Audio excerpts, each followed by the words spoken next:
Please welcome Seth Mattison, co-founder and chief movement officer of Illuminate Labs.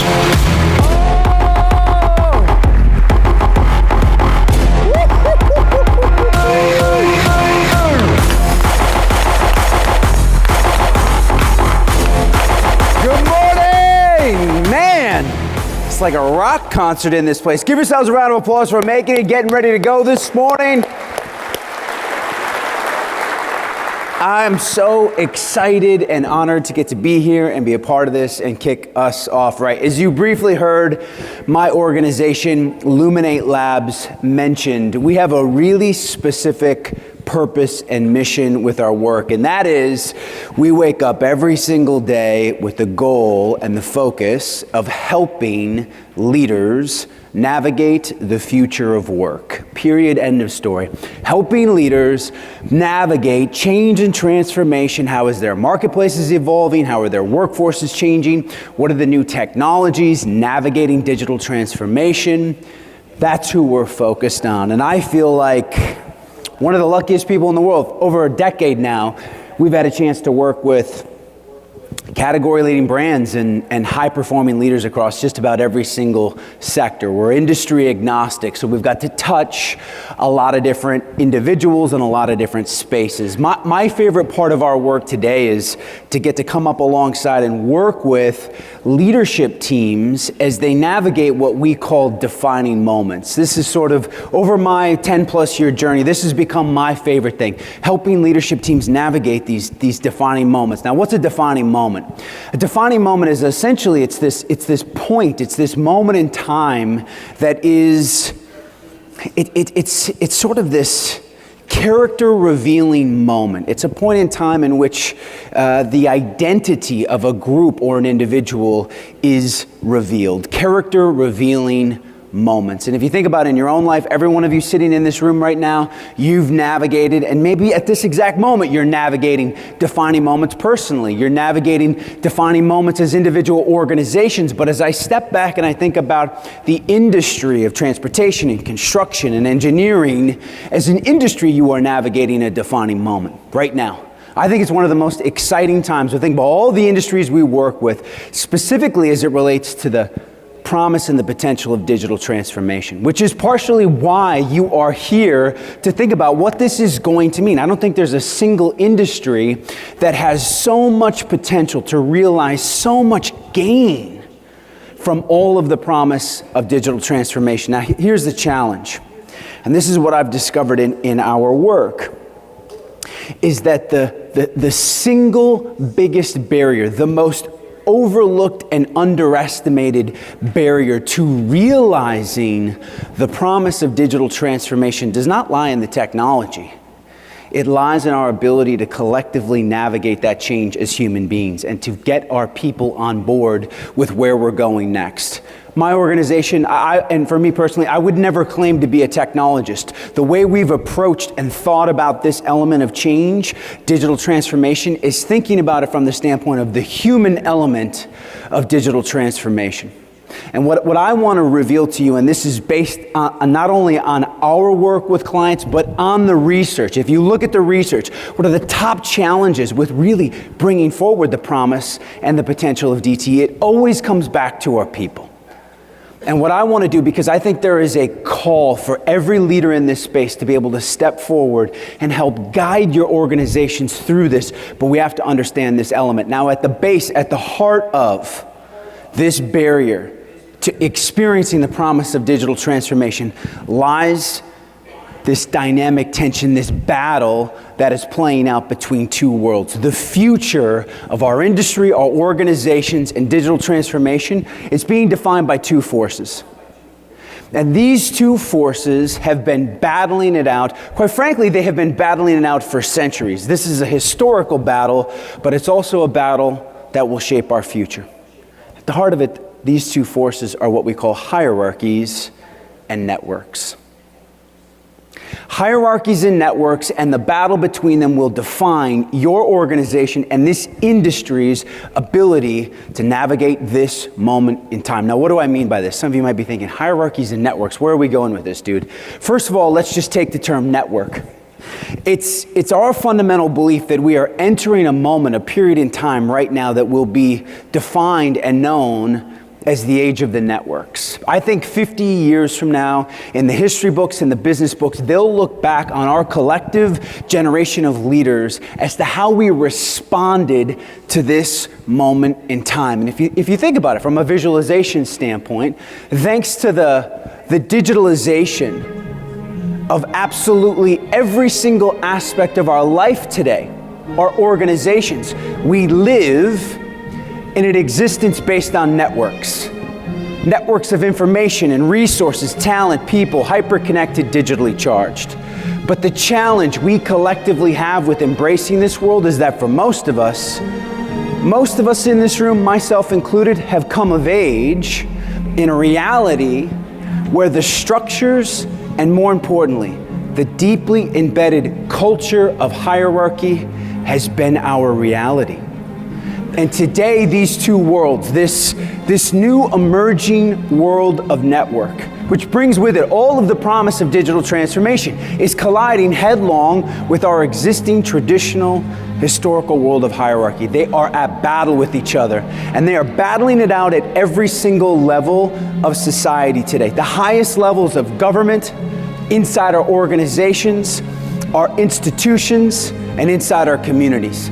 And as more and more of our marketplaces, our customers, and the talent that we're trying to attract behave and think in network-like structures, poses a really big question as we prepare for the future. As I think forward, will the future be this network state, or will our existing historical traditional world of hierarchy consume it? And what will it mean for an individual leader as I walk back into my organization to help guide us through this defining moment? How do I prepare myself for this? Now, what's interesting is the last 5 years of our over decades worth of work, I traveled around the world, and in many rooms like this, small focus groups, thousands of people, I would put this image up on the screen in some cases and just facilitate a dialogue around how deeply this image has shaped our existence, our reality. And it's been fascinating because, listen, there's a couple of the things that we experience. First of all, when it first rolls up on the screen, what's the first thought that goes into your mind when you see that? What does that look like to you when it rolls up there? What does it look like? Just shout it out. Notice your energy level when we say it, right? It's like org charts. Like you can't even hide your disdain for it, right? And you're thinking, dear Lord, if this dude's going to talk about org charts for the next 30 minutes, I'm out of here. Like, what were we thinking? I get it. I totally get it. But that's what's been so fascinating in the work is that as we started to unpack this, what we've discovered is that this image represents so much more than just an org chart. It is this deeply ingrained set of rules and values and expectations for how we show up in the world. It turns out it is quite literally a view of the world. It is a paradigm. And like all paradigms, like all mental models, when you are in them, you are unaware of seeing the world through it. We're walking around with rose-colored glasses, thinking that the world is red, having no idea that the glasses are literally in front of our face. We're unaware of it. And the idea of just how deeply ingrained this image is at a biological level inside of us was really hit home for me about a year and a half ago. A year and a half ago, I had the opportunity to share a morning, share the stage with the acclaimed MIT professor and author, Peter Sengai. Now, for those of you who are maybe not familiar with Peter's work, Peter has spent for almost 5 decades now researching, writing, and thinking about systems thinking, organizational theory, and behavior. And Peter and I are sharing the morning. We've got 250 global leaders, one of the largest financial service firms in the world, and they've gathered much like you. Digital transformation is totally transforming the financial space as well. And they're gathered as leaders to think about how do they future-proof themselves in order to future-proof their business, to step forward into this new space. And Peter goes first, and he hits them with this line. Now, I was familiar with Peter's work, but I had never heard him say this exact line before. He was talking to these leaders about how do we navigate this moment? And he said to the room, and I quote, "Organizational structures are mirrored in our assessments, thinking, and mental models. They form the basis of our understanding and the very nature of our reality. Now, I do not want that to be a throwaway quote. I want that to sink in and anchor. What Peter was essentially saying was that what 4 decades of research had shown, had proven, was that the longer we had lived inside these structures, the more it had not just casually influenced our language and the way we thought about authority and power and what it means to be a leader, but that it had literally wired our brains, unbeknownst to us. We were unaware of it. That new neural networks had been formed in the brain based on living in that structure. And as a result, we then see the world through it. Neuroscience was proving that that image had shaped the way we saw the world, which in turn shapes our ability to navigate change as we think about what the world looks like around us today and what we're trying to create as we move forward into the future. So I go up to Peter afterwards, and I'm so excited because here I'm seeing this unbelievably brilliant, I feel like a child next to the level of research he's done. And I roll up to him, and I'm nervous because I'm getting ready to hit him with this comment. I roll up to him and I'm like, it's an honor to meet you, but I have to tell you, there's just one thing I disagree with you about your theory and your statement, which let me tell you something. I was lucky to get accepted into a state school. So telling the MIT professor that I thought his theory was wrong was like a really big moment for me. And I'm expecting him to just flick me away like a fly, beat it, kid, But he was very kind, and he's a scientist. He's like, well, what do you think? And I said, instead of saying organizational structures, I think it goes deeper than that. I think it's biological. It's, at a minimum, it's societal structures. Because if we go back and you think about this image, for most of us in this room, I'd be willing to bet for most of us, the first time we're exposed to this image is not when we go to work. For most of us, the first time we're exposed to that, most of us, we were birthed into that image. How many of you in this room were birthed, grew up in that world? Okay, so it's me and one dude in the front. So the rest of you grew up in democracies. Is that what you're trying to tell me? You got in trouble when you were a teenager growing up, and your family, you sat around the dinner table like you're at the UN and discussed and took a vote as to how you should be punished. Is that what you're telling me? Yeah, right. We were birthed into this. And then as we graduated from home and we entered into every single institution that is shaping our views and values of the world around it, it reflected it back to us. Think about the next institution that we moved into. Schools, right? The school system. What's your name right here? Ken? Ken, if you think back early on in school, you remember your second grade teacher's name? Miss Griffith. All right, so Ken, you're 8 years old, Miss Griffith, you roll in. First day of second grade. Did Miss Griffith say to you, Kenny, what do you feel compelled to learn about today? What is your soul telling you that you want to explore to help expand your horizons, Kenny? What can we do for you? No, of course she didn't. She said, here's the schedule and here's how it works, right? Our educational system was originated and built to supply a workforce for the Industrial Revolution, right? We start at a certain time, we move through that moment, and if we disobey our boss, we got sent to the big boss's office, which was where? The principal's office. And looking at some of you in this room, I know you were pretty familiar with that room. Bunch of degenerates in this room. You were very familiar. But it moved beyond just our educational institutions. This is reflective of our government institutions, our religious institutions, and the nonprofits that we volunteer for. And there's not anything inherently wrong. I'm not here to bash hierarchy. I'm here to pull the paradigm, take the red glasses off us, and expose us to what does that mean? And why does it matter as we think about the future of leadership and work and the promise of digital transformation? Well, it turns out that as we navigated this world, we picked up a whole set of operating principles, unwritten rules about how you navigate this world, which have influenced and impacted our ability today as leaders and to navigate change. And I'll give you a really specific example. We started asking rooms like this. And we don't have time this morning to do a big storytelling session, but I would encourage you over the next 2 days, maybe you have a chance to share a few with your colleagues. But I would ask a room like this, I'd say, I want you to think of an emotionally charged story, an emotionally charged experience you had at some point in your life navigating this world. And just let your, I'll give you like 10 seconds, even just right now, you think like emotionally charged moment or story, something that I can recant and recall immediately. And I'll give you a very specific example, because I had a gentleman come up to me earlier this past week, last Friday. And he said, Seth, when you did that, I immediately thought in my mind, early on in my career, I can remember being invited into a larger meeting, one of the first times I kind of got to get exposure to a larger executive department meeting. And I'm sitting in the room, and I'll never forget it. There was one individual who at one point in the meeting, he sort of called the leader out on something. He was essentially disagreeing with him in that moment. And he's like, it wasn't that anyone even explicitly said anything. It was just like the air got sucked out of the room.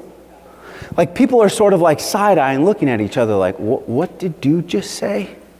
It's like you could feel the tension. I thought it was sort of strange. And then when we came back two weeks later to meet, Dave, the dude that had spoke up, all of a sudden is no longer invited to these meetings. Dave is just like vanished. Dave has been put on a different project. Now, he's like, I can instantaneously remember that. Now, in that moment, if we think that's the emotionally charged story, what was the lesson learned in that moment for this individual? What did he learn? Shut up. That's a great way to put it. Keep your mouth shut, right? What else? What not to do? Don't challenge authority. Right? That was the lesson learned of don't challenge authority. So you go one step farther. What was the belief then that was formed coming out of that? If the lesson is don't challenge authority, at least don't challenge authority in a public venue like that. What's the belief that is formed? Your opinions don't matter. That's really good. What else? What else might be the belief that was formed? If we're not to challenge authority, at least in a public space, the belief that gets formed is that then authority or leadership must be what? Right, that's exactly right. Leadership must have the answers then. Okay, so stay with me. So you got an emotionally charged story, you've got a lesson that's learned, a belief that is formed, then you take it one step further. How does that shape then leadership identity? Fast forward 10, 15, 20 years, and we all had these. You can probably think of 50 different scenarios that played out subtly like that.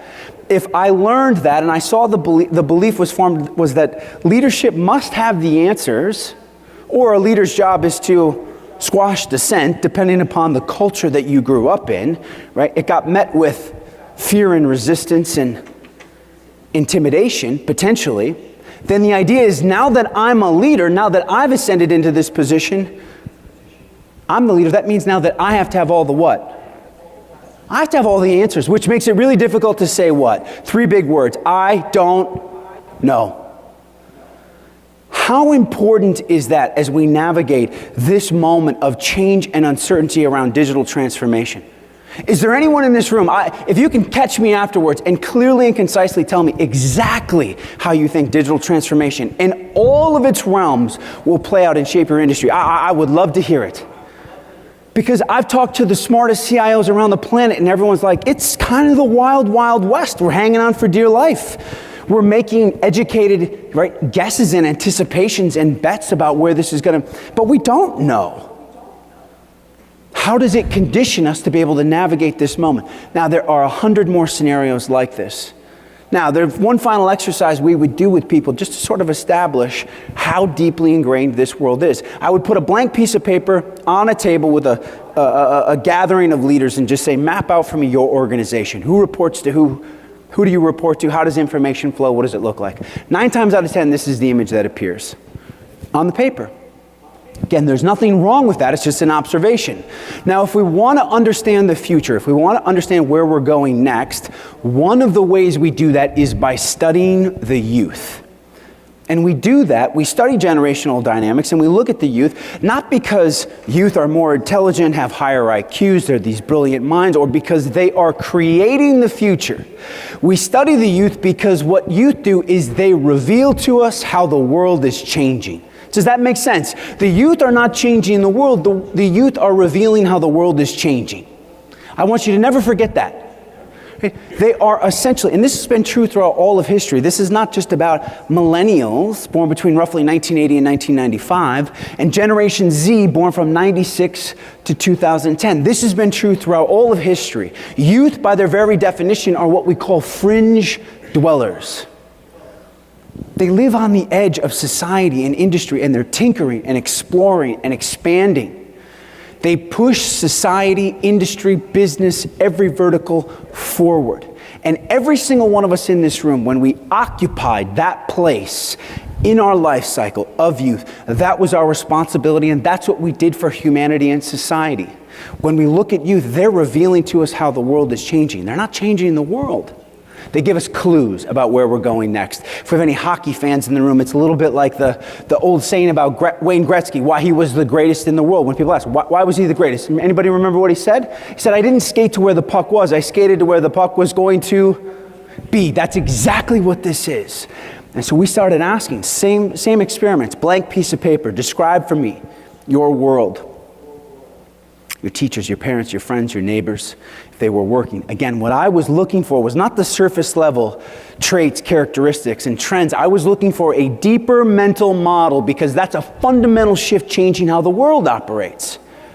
And some of you notice this. How many of you, just out of curiosity, have Generation Z children? So that would be 96 to 2010. Raise your hands, you got Gen Z children. Almost half the room, 60% of the room, perfect. So you essentially have a working laboratory at home for the future of work. You know that, right? You do. And the question is should we be excited or totally freaked out? What do you think? A little bit of both? Let me ask you this. How many of you have watched them teach themselves how to do something from watching a YouTube video? Raise your hands. Perfect. And how old was the person they were watching teach them that new skill? Same age? Younger? And we sort of laugh and chuckle at that, but think about this world, which again, most of us in this room have come of age in. Where was information and knowledge? Where did it live? Wisdom. At the top, right? And it was passed down. We're still very tribal at our core. We sat around the campfire, and whoever survived from coming back from the hunt, from the gather, right? The lions didn't eat, shared what they learned with everyone else. And that's not to discount or disregard wisdom, knowledge, and perspective of our most experienced individuals today. But they are tapping into what we call this collective consciousness of humanity, and it manifested in how they saw the world. And I just want to point this out as it relates to this world before I reveal this, as it relates to me. I'm intimately familiar with this world. I grew up on a 4th generation farm in southern Minnesota. Father, grandfather, great-grandfather. Right?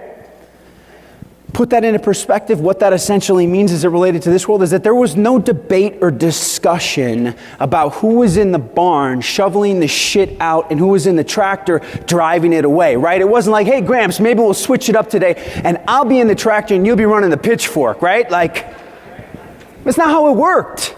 I get it. But I see the shift. We asked millennials and Gen Z, describe for me what your world looks like. If I could pull the image out of their head that they were describing and throw it on the screen for you, it would look like this.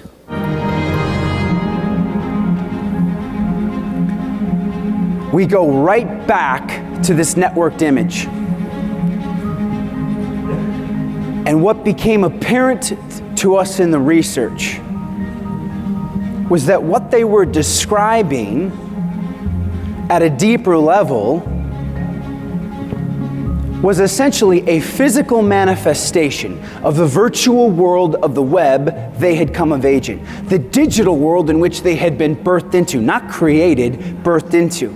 And they were now reflecting it onto their real world relationships around them, where our mental models, the paradigm by which we saw the world, was shaped by hierarchy. Go back to Peter Sengai's statement. Organizational structures mirrored in our assessments, thinking, and mental models.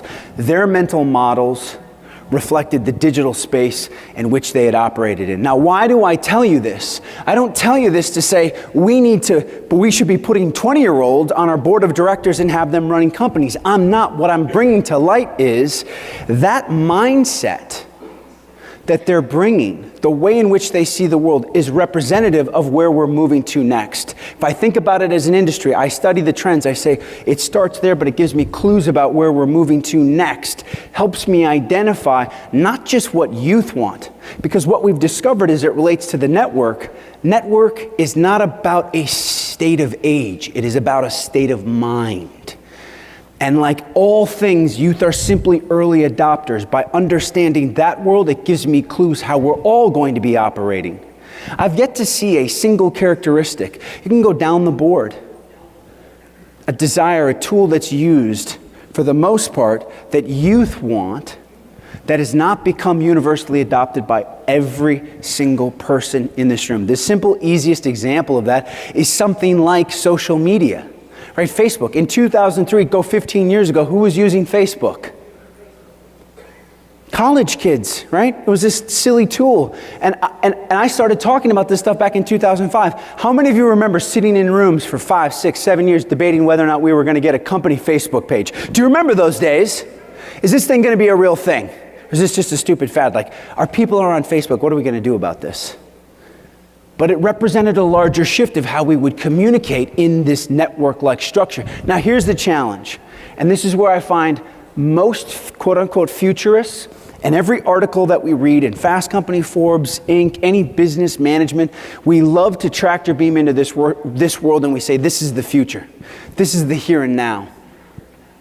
But the reality is, what I know and what you know is that for 99.9% of you in this room, you're not walking back into an organization on Thursday or Friday or next Monday that looks and feels exclusively like this. Most of us in this room are walking back into what we would call a half-changed world, where both of these dynamics are playing out simultaneously.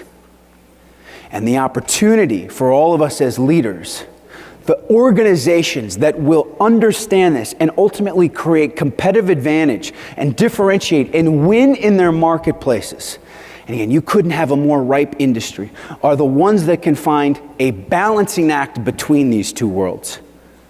The future is not about the network imploding hierarchy. The future is about having honest dialogue and conversation about where are we rooted and steeped in this image on the left that prevent us from being able to embrace and fully unlock the promise and potential of what digital transformation is going to bring for us. Now, these images, just like the old saying, a picture's worth 1,000 stories, there are 1,000 stories baked into these images. I have clients who are like, give me that image. Let me just take that picture into a meeting and have facilitated discussion about where do we see these two things play out? Where does it create tension, opportunity for us in our organization? But I want to drill down and give you something a little more tangible. When we think about hierarchy, what are we talking about? When we think about network, what are we talking about? Here's one of the most simple ways to think about it we could land on. We think about hierarchy. Hierarchy provides a lot of security, stability, and clarity, but historically, it provided very little freedom. So there was great clarity, great stability. Security came with it, but alongside that came very little freedom. We had tightly defined roles. Our worlds didn't change very fast. It was pretty predictable, and the marketplace was pretty stable. And we were able to live there. And we have to acknowledge the power that came with it. The Industrial Revolution was built on the back of that model. But it was operating in an industry and a world that was moving at a different pace. Now, what do you think about with network? Now, network isn't just inherently good. Network comes with its own challenges as well. Network provides freedom, but with it, ambiguity and uncertainty as things move and change very fast. Now think about how that starts to play out inside your organization, with your culture, with our teams, as people try to get their arms around what does digital transformation mean? How many of you can, if you honestly reflect, the idea of digital transformation, the tools that you're starting to roll out, has created some element of uncertainty and a little bit of worry amongst your people of what is this going to mean for me personally? Everybody, your people are excited about it. This is unbelievable. We're going to do a case study on you.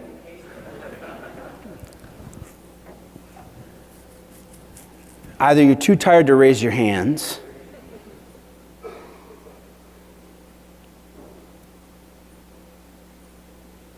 your people are carrying around a tremendous amount of uncertainty and anxiousness about what all of this will mean for them on a personal level. And when we are worried and concerned about our future state, what do we have a tendency to do?